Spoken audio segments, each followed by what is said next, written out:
November 26, 1994, 9:15 p.m., Darrington Unit, South Texas. The lights died. Every single one. The entire prison went black. Alarms screamed through the cell blocks. Guards ran toward the towers with rifles ready. Inmates shouted from their cells. Chaos erupted everywhere, but 3 men weren't shouting, they were already moving.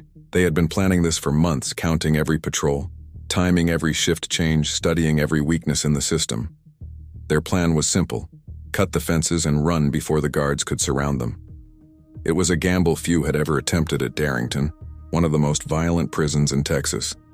By the end of that night, 2 men would be dragged back in chains, but one would make it out. His name was Dennis Wayne Hope, 22 years old, serving 80 years for armed robbery. The state of Texas said his life would end behind bars. But on that Thanksgiving night, he proved them wrong. This is the story of how Dennis Wayne Hope broke free from one of America's most secure prisons, how he survived 90 days on the run, and how the system punished him in ways worse than any prison sentence. Who was Dennis Wayne Hope? Dennis Wayne Hope wasn't born a criminal, but he wasn't given much of a choice either. He grew up with nothing. No money, no stability, no real future. By his early 20s, he had turned to armed robbery, hitting gas stations, convenience stores, and small businesses across Texas. He needed money fast and didn't care how he got it. In 1990, the law caught up with him. He was arrested and convicted of multiple armed robberies. The judge showed no mercy and handed down 80 years in prison. Hope was only 22 years old.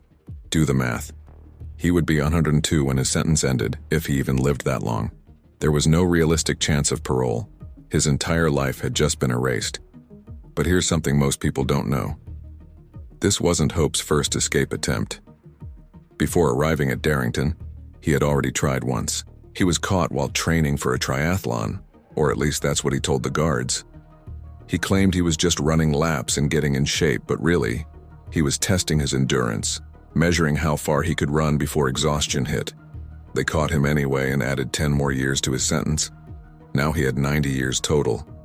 But that first attempt taught him something valuable. If you're going to escape, you can't improvise. You have to plan every detail.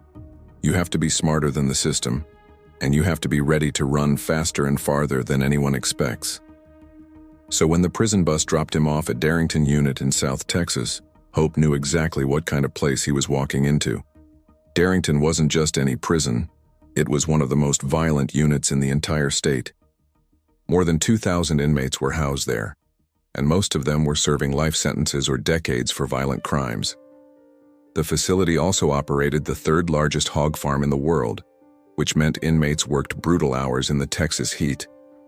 Officers warned new arrivals that Darrington was not a place to make mistakes.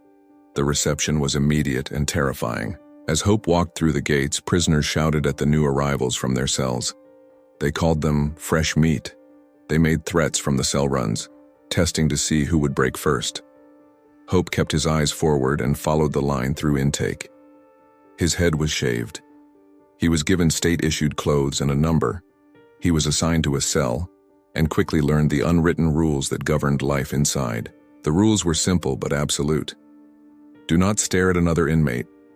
Do not touch property that isn't yours. Walk in line. Carry your tray level. Those who broke the rules were tested immediately, and if they failed, they were attacked. Hope stayed quiet and watched everything. He didn't want to draw attention. He didn't want enemies. He just wanted to survive. He was assigned to work in the kitchen, and the job meant long hours under harsh conditions. But it gave him movement and routine. More importantly, it gave him access. He learned the schedules of deliveries, the patterns of officers on shift, and the gaps in security. There he met another inmate named Harry Decker. Harry was older, calm, and worked without causing trouble. Hope respected that kind of discipline in a place where most men had none. Hope filed an appeal to reduce his harsh sentence. He spent time in the law library, reading case files and trying to find a legal path out. But nothing changed. The appeal was denied. The sentence remained. That night, he lay in his bunk staring at the ceiling and realized something terrible. He might never leave this prison alive. The weight of that realization crushed him. 80 years meant he would die here. He would never see the outside world again. He would never have a family, never have freedom, never have a life. And for what? A few robberies when he was young and desperate? The system had decided his entire existence was worthless. That was the night Dennis Wayne Hope made a decision. If the law wouldn't give him a second chance, he would take it himself. Life inside Darrington was designed to break men down. The schedule never changed. Wake up before dawn, count, line up, eat, work, count again. It repeated every single day without variation. The unit was surrounded by open fields and guard towers. Armed officers watched from above 24 hours a day. Floodlights covered the fences at night. Razor wire lined every barrier. The message was clear: no one leaves. Inside the cell blocks, the violence was constant. The prison held gangs that controlled drugs, money, and protection. Disputes over debts ended with homemade knives made from steel or sharpened wire. New inmates were tested as soon as they arrived, and those who failed to stand their ground were exploited or worse. Hope kept to himself. He stayed out of arguments and avoided gambling. He worked in the kitchen and learned that routine gave him some measure of safety. He moved food, scrubbed pans, and hauled boxes. It was hard, exhausting work, but it kept him away from the worst of the cell block politics. Harry Decker worked beside him in the kitchen, and Harry was respected by other inmates because he kept his head down and didn't cause problems. Harry gave Hope simple advice that probably saved his life. Don't lie. Don't steal from other inmates, and don't rely on promises.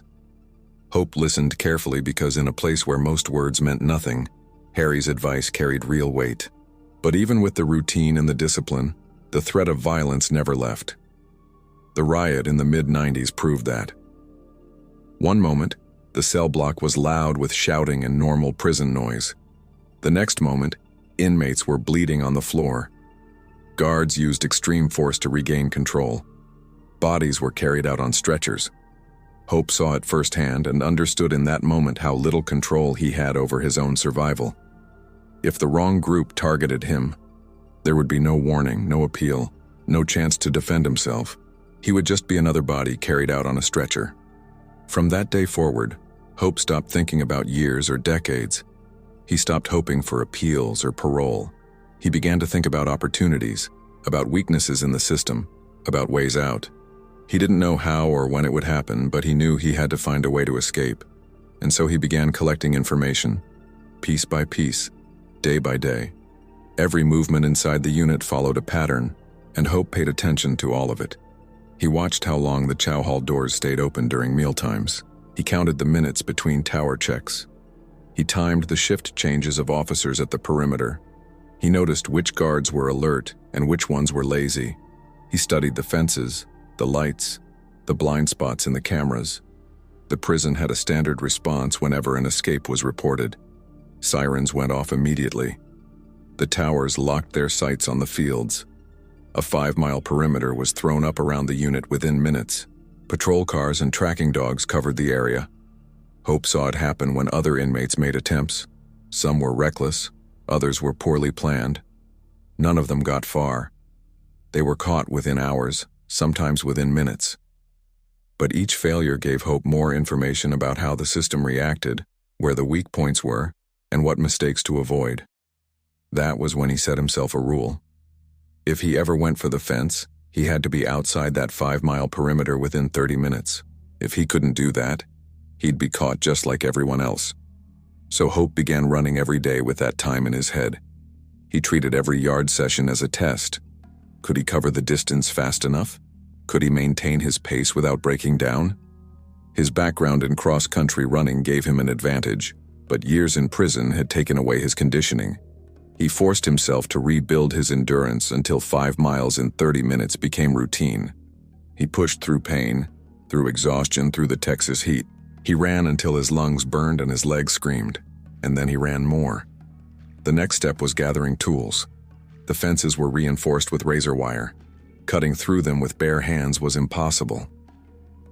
Hope arranged a quiet deal with an inmate who worked maintenance. In exchange for extra food from the kitchen, he received a pair of wire cutters. They were small enough to be hidden, but strong enough to slice through the wire.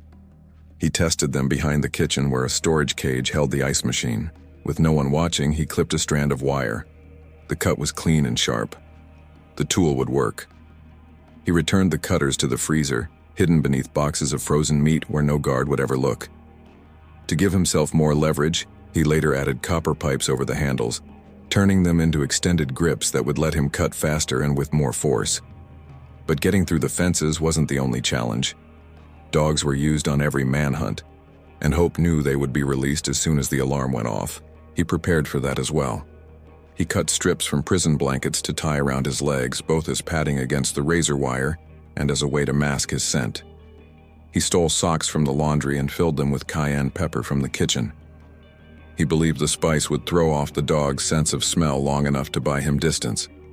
It was a gamble, but every part of this plan was a gamble. The escape route came together almost by accident.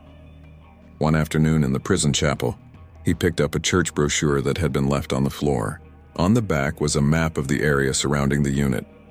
It showed roads, landmarks, and a set of power lines that ran north toward Houston. That map gave him the missing piece he needed: a clear route once he was outside the wire. He studied it carefully, memorizing every detail. The objective was simple: clear the fences, sprint past the 5-mile search perimeter, and cross Highway 288 before the net was fully locked down. Once past the highway, he could follow the power lines north, away from the prison and toward freedom. Hope shared his plan with Harry Decker. Harry had been steady and reliable in the kitchen, and Hope trusted him. Harry listened carefully and agreed to join. Both men knew the risk. Getting caught meant years added on top of their sentences, or being shot outright by the guards in the towers. But Harry also knew what Hope did. 80 years left no other future. There was nothing to lose. Later, a third man entered the picture. His name was Jason Montgomery, and he worked near the boiler room. Jason had knowledge that no one else did. He knew where the generator was located, and more importantly, he knew how to shut it down. If that generator could be disabled, the lights over the fences would go out. The towers would lose visibility, even if only for a few minutes. That advantage could be the difference between freedom and a bullet in the back. With Jason's involvement, the plan gained real shape. The sequence was clear: take out the power, cut through the first fence, climb the second fence, and run like hell until the 5-mile perimeter was behind them. By late 1994, the planning was finished. Hope had the cutters modified with copper tubing for extra leverage. He had tested them on a hidden section of fence behind the kitchen, and the wires snapped clean every time. He knew they would hold. The blankets were cut into strips. Each man had a set to wrap around his legs and waist before climbing the razor wire. Socks filled with cayenne pepper were ready to be pulled over their shoes before the run. Hope stored all the equipment in a box in the kitchen, mixed in with old laundry that no officer ever bothered to check. Every piece of equipment had a hiding place. The cutters stayed inside the freezer, buried under frozen meat. The blankets were rolled and kept behind a stack of mop handles. Nothing was left in their cells where a random search could uncover them. Timing was rehearsed in silence. Hope ran daily in the yard, pushing himself until 5 miles in under 30 minutes was a guarantee. Harry kept pace as best he could. He was slower, but committed. Jason, who wasn't a runner, was told to focus on his role with the power. The rest would take care of itself. The escape would not happen on a normal weekday. Hope chose Thanksgiving weekend for a specific reason: fewer ranking officers would be on duty. The prison had 425 guards total, but on holiday weekends, most of them were home with their families. The night shifts would be handled by skeleton crews, staff who wanted nothing more than a quiet post and a quick relief at dawn. In the week leading up to the attempt, Hope watched for any changes. He studied tower rotations and head counts, making sure no new security measures had been added. He double-checked the path from the kitchen to the yard, noting every gate and lock they would pass through. The last 2 nights before the attempt, Hope barely slept. He knew there would not be another chance if this failed. The cutters could not be replaced. The plan was already whispered about more than once among other inmates. If an officer caught even a hint of it, The lockdown would be immediate and total. By Saturday evening, November 26, 1994, everything was set. The tools were hidden in their spots, the route was memorized. Each man knew his task. When the lights went out, they would move. There would be no hesitation, no second thoughts, no turning back. It was freedom or death. Saturday, November 26, 1994, Thanksgiving weekend. The prison was quieter than usual. Senior staff were off duty, spending the holiday with their families. Night posts were handled by fewer officers, many of them working overtime and exhausted. It was the window Hope had been waiting for. At evening count, he kept his head down like everyone else. The cutters were hidden in his shoes, pressed tight against his ankles. Blanket strips were tied under his clothing, ready for the fence. He carried nothing else because anything extra could slow him down, and speed was everything. When the buzzer released his section, he stepped into the corridor. Harry was already moving toward the meeting point. Jason appeared from the opposite wing. They didn't speak. Words were unnecessary at this point. They had gone over the plan 100 times. The boiler room door was unlocked as expected. 2 inmate clerks were inside, checking gauges and going through their routine. Jason walked in first, acting like it was just another normal night. Hope followed close behind. He pulled a screwdriver from his waistband and ordered the clerks to the ground. They complied immediately, too shocked to resist. Harry tied their hands with strips of cloth, making sure they couldn't sound an alarm. The takeover was quick and efficient. Jason moved directly to the generator. He loosened the main fuel line, cutting off the power supply. Hope turned to the backup unit and disconnected it completely. The effect was immediate and dramatic. Lights across the entire yard went dark. The towers lost visibility. Alarms triggered within seconds, echoing across the compound in a deafening roar. Hope didn't wait to see what would happen next. He pushed the cutters into his waistband and left the room at a full sprint. Harry and Jason followed close behind. Officers were already shouting, their radios crackling with confused reports of a power loss. No one knew yet that this was an escape attempt. They thought it was just a mechanical failure. They reached the first fence within seconds. Hope dropped to his knees and forced the cutters into the wire. The copper handles gave him the leverage he needed. He clipped section after section, working as fast as his hands could move. The wire snapped with each cut, and within a minute a gap opened wide enough to crawl through. He pulled the wire apart with his hands, feeling the sharp edges cut into his palms, and slid under. Harry followed immediately, then Jason. They were through the first barrier. The second fence stood directly ahead, taller and more dangerous. It was lined with razor wire across the top, designed to shred anyone who tried to climb it. There was no way to cut through it fast enough. Climbing was the only option. Hope threw himself upward, grabbing the chain link and pulling with everything he had.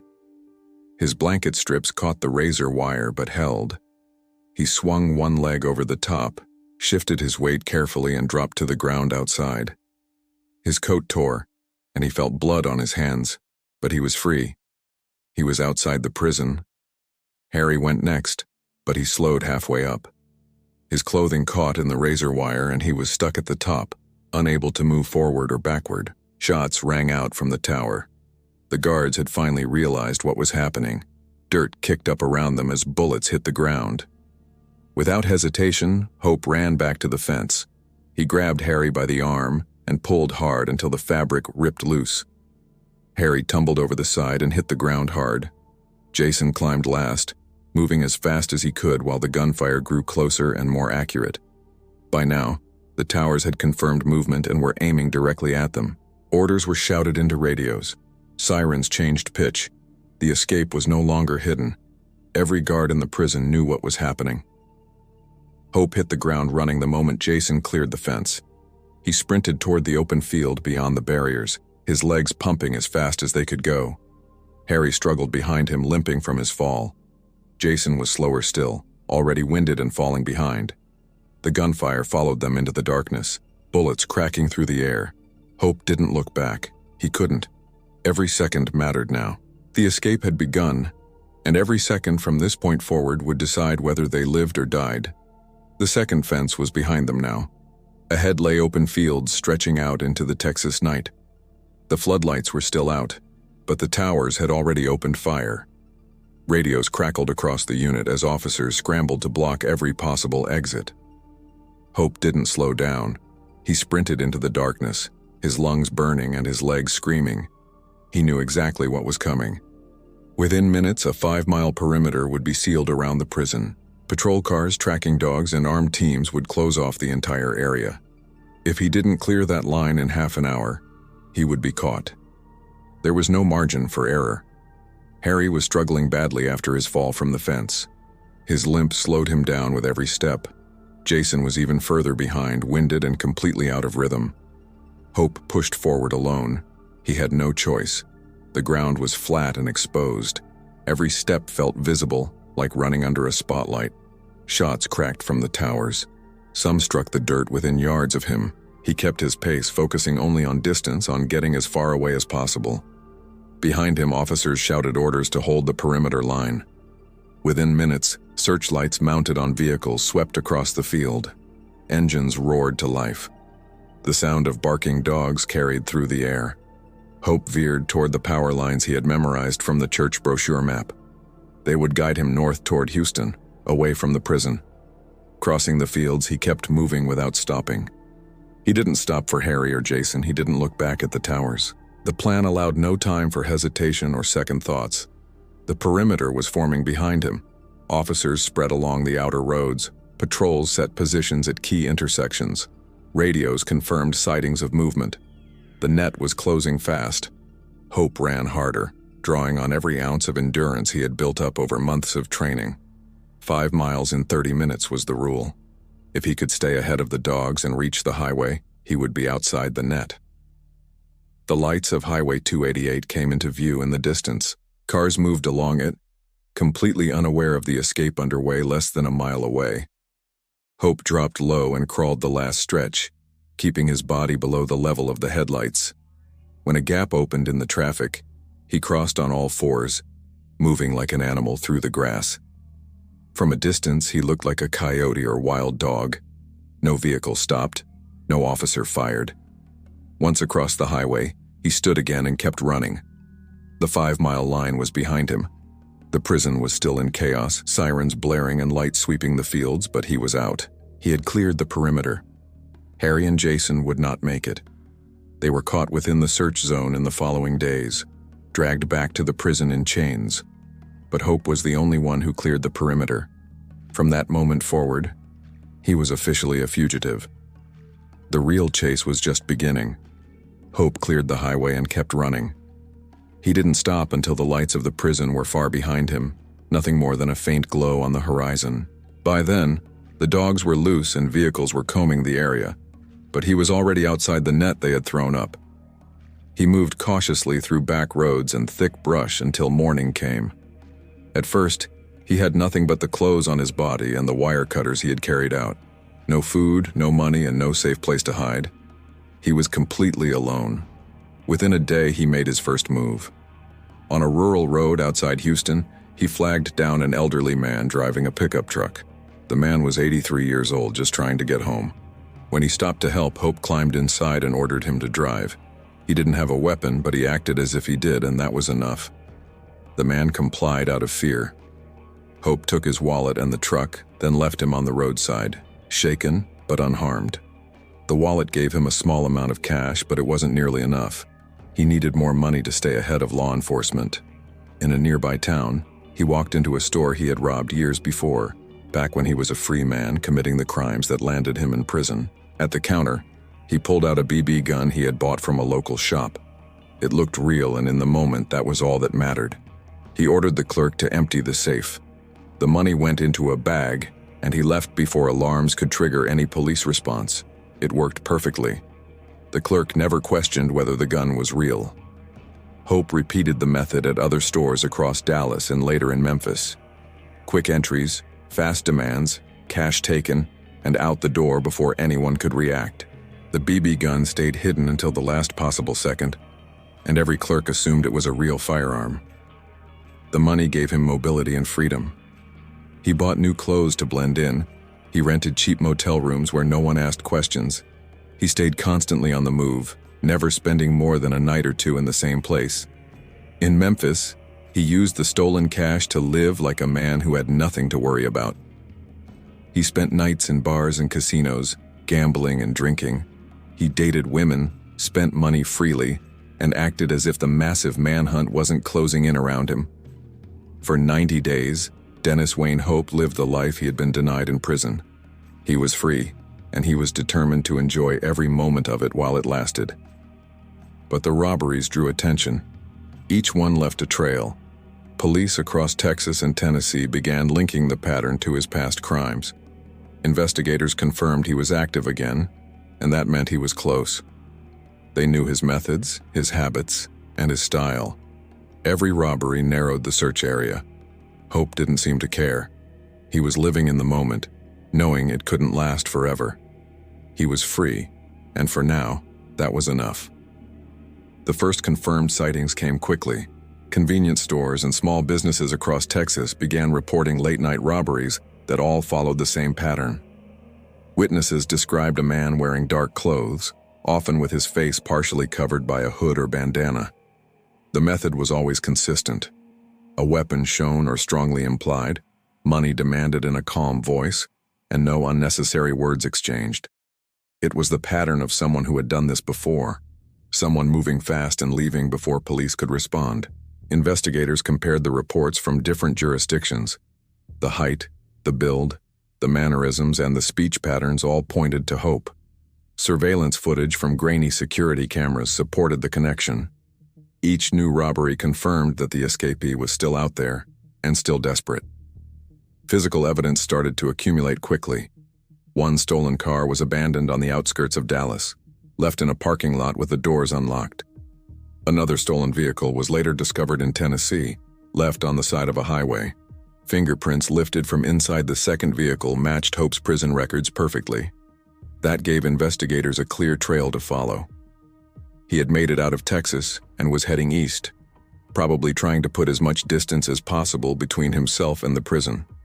By the time authorities traced his movements to Memphis, the operation had shifted into high gear. Local police joined forces with state investigators and federal marshals. Hotels were canvassed. Rental agencies were questioned. Pawn shops were monitored for anyone trying to sell stolen goods. Hope had to keep moving constantly, but his trail was visible to anyone who knew how to piece it together step by step. He was leaving breadcrumbs everywhere he went. The key break in the case came from a phone call. Hope had been in contact with a woman back in Dallas, someone he had known before his imprisonment. Phone records showed he was using payphones scattered across Memphis to contact her regularly. Surveillance teams zeroed in on that connection immediately. When investigators approached the woman and explained the situation, she agreed to cooperate with the investigation. They asked her to page Hope using his beeper, and she did exactly as instructed. Hope called back within minutes. He was confident, almost cocky. He told her exactly where he was, a nightclub called Denim and Diamonds, a popular country western spot in Memphis. He even described what he was wearing in detail: a cowboy hat, tight jeans, leather boots, and a brightly colored western shirt. Then he made the fatal mistake. He told her he was driving a Jaguar, probably trying to impress her. It was the piece of information that would end his freedom. Federal agents and local officers moved immediately. They located the Jaguar parked in the lot outside the club. To prevent any chance of escape, they punctured all 4 tires quietly, making sure the car couldn't be driven even if Hope made it outside. They coordinated positions with local officers, set up a perimeter around the building, and prepared to move in. The nightclub was packed that Saturday night. Music blared from massive speakers. Crowds filled the dance floor. The noise and chaos worked both for and against the arrest. Hope blended in easily among hundreds of people, but the loud music also let officers close the distance without being noticed. Step by step, they moved through the crowd, weaving between dancers and drinkers. Their eyes scanned faces, looking for the man in the cowboy hat. Finally, they spotted him near the bar, drink in hand, completely relaxed. He had no idea what was coming. When the order came through their radios, they acted at once. Multiple officers converged on him from different directions. Hope saw them at the last second and tried to resist. He tried to pull free, twisting his body and throwing elbows. But the struggle lasted only seconds. He was wrestled to the ground hard and handcuffed right there on the floor of the nightclub, while music continued to blast overhead. After 90 days on the run, after crossing state lines and committing robberies across 2 states, Dennis Wayne Hope's escape was over. The man who had outsmarted one of Texas's toughest prisons was finally back in custody. But what happened next would be far worse than anything he experienced during those 3 months of freedom. When Dennis Wayne Hope was taken into custody in Memphis, the U.S. Marshals wasted absolutely no time. He was booked into the local jail, processed through the system, and then transferred under the heaviest guard imaginable back to Texas. Multiple vehicles, armed escorts, no chances taken whatsoever. For Texas officials, the message was clear: this could never happen again. Hope was returned directly to the Texas Department of Criminal Justice, and from the moment he arrived back, his status was crystal clear. Escape risk, high threat, maximum security. He was placed back into the general prison population, where he had worked in the kitchen and lived among other inmates. Instead, he was immediately escorted into solitary confinement, the administrative segregation wing specifically designed for holding the most dangerous inmates in the entire state. The conditions were strict and absolute, designed to break even the strongest men. His new home was a small concrete cell, roughly 6 feet by 10 feet. That's 60 square feet total, smaller than a standard parking space. Inside was a steel door with a narrow slot for food trays, 1 metal bed bolted to the wall, 1 steel toilet and sink combination, nothing else. No desk, no chair, no personal items, nothing. The lights remained on 24 hours a day, 7 days a week. There was no darkness, no night, no sense of time passing normally. His time outside the cell was limited to exactly 1 hour per day, and even that hour was spent completely alone in a small outdoor cage, a space barely larger than his cell. There was no human contact except for the brief moments when guards delivered food or conducted security checks. Meals were slid through the narrow slot in the door. Any movement inside the prison required full restraints, handcuffs locked tightly around his wrists, a waist chain connecting them to his body, leg irons restricting his steps to small shuffles, and always an armed escort walking behind him. Every single privilege that normal inmates had was completely stripped away. No phone calls except in extreme emergencies. No visits except under the most controlled circumstances. No programs, no education, no work assignments, nothing. The official reason given by the state was security. After 90 days on the run, after robbing businesses and stealing vehicles and evading a multi-state manhunt, Hope had proven he could outmaneuver law enforcement. The Texas Department of Criminal Justice decided he would never get another opportunity to escape. What was meant to be a temporary security precaution became permanent. Solitary confinement became his entire world. Years passed in this brutal cycle. Wake up under bright lights, eat meals alone, stare at concrete walls, sleep under bright lights, repeat. Every single day was exactly the same. By the mid-2000s, Dennis Wayne Hope had been locked in complete isolation for more than a decade, making him one of the longest continuous solitary confinement cases in the entire state of Texas. By 2017, the number was staggering: 23 consecutive years in solitary confinement. That's over 8,000 days completely alone. No meaningful human contact, no community, no interaction with other people beyond the most basic exchanges with guards. For perspective, the United Nations Mandela rules state that solitary confinement for more than 15 consecutive days constitutes torture. Hope had endured over 8,000 days. The psychological effects of extreme long-term isolation are well documented by researchers and medical professionals. Studies have shown that extended solitary confinement causes severe depression, vivid hallucinations, crippling anxiety, and in many cases, permanent and irreversible mental damage. Prisoners held in solitary confinement represent only about 6 to 8% of the total prison population, but they account for nearly 50% of all prison suicides. The human mind is not designed to exist in complete isolation for years at a time. It breaks down, it deteriorates, it loses the ability to function normally. But from his tiny concrete cell, Hope began to fight back the only way he could. He started writing legal filings by hand, teaching himself the law and building a case against the state of Texas. His argument was simple but powerful. This was no longer punishment. This was torture. He claimed that his prolonged isolation violated the Eighth Amendment's ban on cruel and unusual punishment. He also claimed it violated the 14th Amendment's guarantee of due process. He had been placed in solitary confinement immediately after his recapture, and there had never been a hearing, never a review, never any opportunity to challenge the decision. He wrote in his filings, "This isn't punishment anymore. It's torture. I am being kept in a box smaller than a parking space for decades with no end in sight and no chance to prove I'm no longer a threat."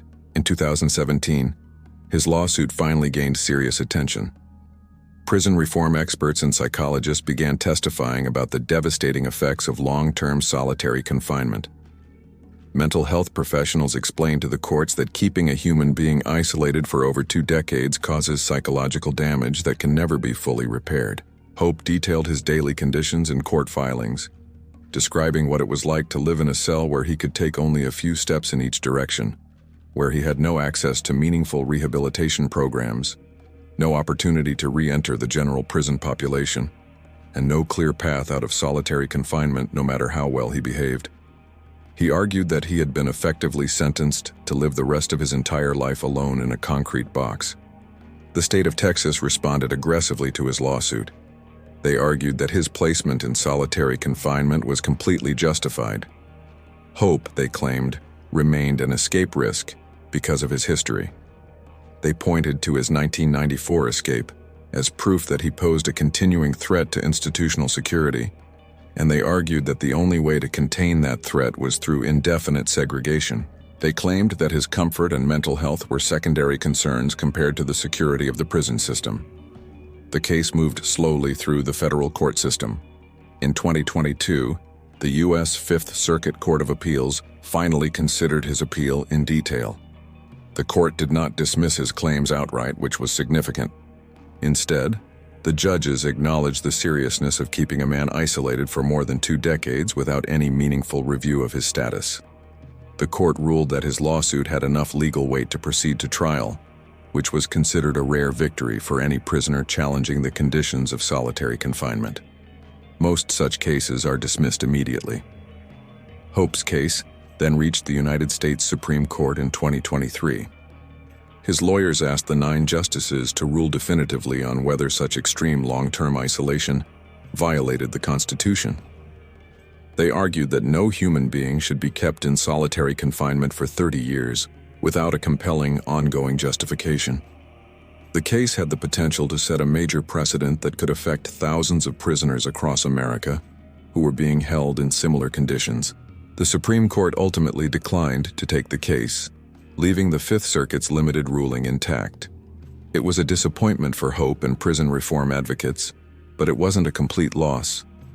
The fact that his case had made it all the way to the highest court in the country meant something. His voice had reached the Supreme Court, even though no sweeping decision came down to change the system. The case had shined a bright spotlight on a practice that had gone largely unquestioned for decades. Advocacy groups and human rights organizations pointed to Hope's situation as a perfect example of how solitary confinement could become permanent punishment without any real oversight. They argued that the system had created a legal black hole where prisoners could be kept in isolation indefinitely based on a single incident from decades ago, with no opportunity to prove they had changed or no longer posed a threat. Prison reform experts testified that Hope's case represented thousands of similar cases across America, where inmates were locked away in solitary and essentially forgotten. Today, Dennis Wayne Hope remains locked away in the Texas prison system. He is still in solitary confinement. His world is still confined to a space no larger than a parking spot. By now, he has spent over 30 consecutive years in complete isolation. That's more than 10,000 days alone. More than 240,000 hours staring at the same concrete walls. He is now in his 50s, and he has spent more of his life in solitary confinement than he ever spent as a free man. His story continues to echo far beyond those prison walls, raising difficult questions that our justice system still hasn't answered. When does punishment become torture? At what point does isolation stop being about security and start being about cruelty? Can a man be punished forever for one escape attempt he made 30 years ago? Is it justice to keep someone in a concrete box for 3 decades with no opportunity to prove they've changed? These are questions that Hope's case forces us to confront, whether we want to or not. Dennis Wayne Hope escaped from one of Texas's most secure prisons. He outsmarted the guards, cut through the fences, and ran faster than the dogs. He survived 90 days on the run while authorities searched for him across multiple states. But when they finally caught him, Texas built a different kind of prison around him, one with no fences to cut and no distance to run, a 6x10 concrete cell, 24 hours a day, for over 30 years. Perhaps the real prison was never the one with razor wire and guard towers. It was always the invisible one they built around his mind, one that he can never escape from no matter how fast he runs. This is the untold story of America's most insane prison escape. Not because Dennis Wayne Hope managed to get out, but because of what happened when they brought him back. If this story made you think, if it raised questions in your mind about justice and punishment, hit that like button. Subscribe for more untold true crime stories that go deeper than the headlines. And comment below with your honest opinion. Do you think 30 years in solitary confinement is justice or is it torture? Thanks for watching. See you in the next one.